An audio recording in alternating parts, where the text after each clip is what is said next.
बोलो कृष्ण कन्हैया लाल की जय। मार्गशीर्ष कृष्ण उत्पत्ति एकादशी।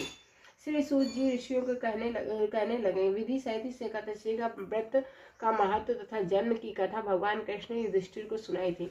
सतयुग में एक महाभयंकर राक्षस मुर नाम का प्रकट हुआ। उसने अपनी शक्ति से देवताओं को विजय किया और अमरावतीपुरी से नीचे गिरा दिया। बेचारे मृत्युलोक की गुफाओं में निवास करने लगे और कैलाशपति की शरण में जाकर दैत्य के अत्याचारों का तथा अपने महान दुख का वर्णन किया। शंकर जी कहने लगे, आप भगवान विष्णु की शरण में जाइए। आज्ञा पाकर सब देवता क्षीर सागर में गए। वहां शेष की सैया पर भगवान शयन कर रहे थे। वेद मंत्रों द्वारा स्तुति करके भगवान को प्रसन्न किया। प्रार्थना करके इंद्र कहने लगा, एक नाड़ा जग नाम का दैत्य महावंश से चंद्रावती नगरी में उत्पन्न हुआ। उसके पुत्र का नाम मुर है। उस मुर दैत्य ने हमें स्वर्ग से निकाल दिया। आप ही सूर्य बनकर जल का आकर्षण करते हैं। आप ही मेघ बनकर जल बरसाते हैं। भूलोक के बड़े बड़े कर्मचारी देवता सब शरणार्थी बन चुके हैं। अतः आप उन बलशाली दैत्य को मारकर हमारा दुख दूर कीजिए। अतः आप उस बलशाली दैत्य को मारकर हमारा दुख कीजिए। भगवान बोले, देवता मैं तुम्हारे शत्रु का संहार शीघ्र करूंगा। आप निश्चित होकर चंद्रावती नगरी पर चढ़ाई करो। मैं तुम्हारी सहायता करने को पीछे से आऊंगा। आज्ञा मानकर देवता लोग वहां आए जहां युद्ध भूमि में मुर दैत्य गरज रहा था। युद्ध प्रारंभ हुआ, परंतु मुर के सामने देवता घड़ी भर न ठहर सके। भगवान विष्णु जी भी आ पहुंचे। सुदर्शन चक्र को आज्ञा दी, शत्रुओं का संहार करो। चक्र ने चारों ओर सफाई कर दी। एक मुर दैत्य का सिर ना काट सका और ना गदा उसकी गर्दन तोड़ सकी। भगवान ने सारंग धनुष हाथ में लिया, बाणों द्वारा युद्ध प्रारंभ किया, परंतु शत्रु को मार न सके।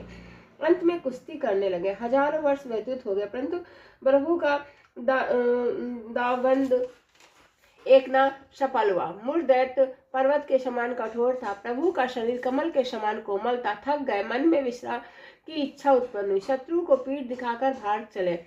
आपकी विश्राम भूमि बद्री का आश्रम थी। वहां एक गुफा 12 योजन की थी। हेमवती उसका नाम था। उसमें घुसकर सो गए। मुर दैत्य भी पीछे पीछे चला आया। सोते हुए शत्रु को मारने के लिए तैयार हो गया। उस समय एक सुंदर कन्या प्रभु के शरीर से प्रकट हुई, जिसके हाथ में दिव्य अस्त्र थे और उसने मुर के अस्त्र शस्त्रों को टुकड़े टुकड़े कर दिए, रथ भी तोड़ दिया। फिर उस सूरवीर ने पीठ दिखाई कुश्ती करने को कन्या के समीप आया। कन्या ने धक्का मारकर गिरा दिया और कहा, यह मल्ल युद्ध का फल है। अब उठा तो उसका सिर काट दिया, और यह हठ योग का फल है। मुर की सेना पाताल को भाग गई। भगवान निद्रा से जागे तो कन्या बोली, यह दैत्य आपको मारने की इच्छा करके आया था। मैंने आपके शरीर से उत्पन्न होकर उसका वध किया। भगवान बोले, तुमने सब देवताओं की रक्षा की है। मैं तुम पर प्रसन्न हूँ, वरदान देने को तैयार हूँ। जो कुछ मन से इच्छा हो प्रकट मांग लो। कन्या बोली, जो मनुष्य मेरा व्रत करे उसके घर में दूध पुत्र धन का विकास रहे, अंत में आपके लोक को प्राप्त करे। भगवान बोले, तू एकादशी तिथि को उत्पन्न हुई, इस कारण तेरा नाम एकादशी प्रसिद्ध होगा। जो श्रद्धा भक्ति से तेरा व्रत करे उनकी सब तीर्थों के स्नान का फल मिलेगा। घोर पापों से उद्धार करने वाला तेरा व्रत होगा। ऐसा कर भगवान अंतर्ध्यान हो गए। पतित पावनी विश्व तारिणी का जन्म मार्गशीर्ष मास के कृष्ण पक्ष की में हुआ। उसका नाम उत्पन्ना प्रसिद्ध है। इस दिन विष्णु भगवान का पूजन सेवा करनी चाहिए। इस दिन गुड़ और बादाम को सगाड़ लेना चाहिए। बोले कृष्ण कन्हैया लाल की जय। एकादशी मैया की जय।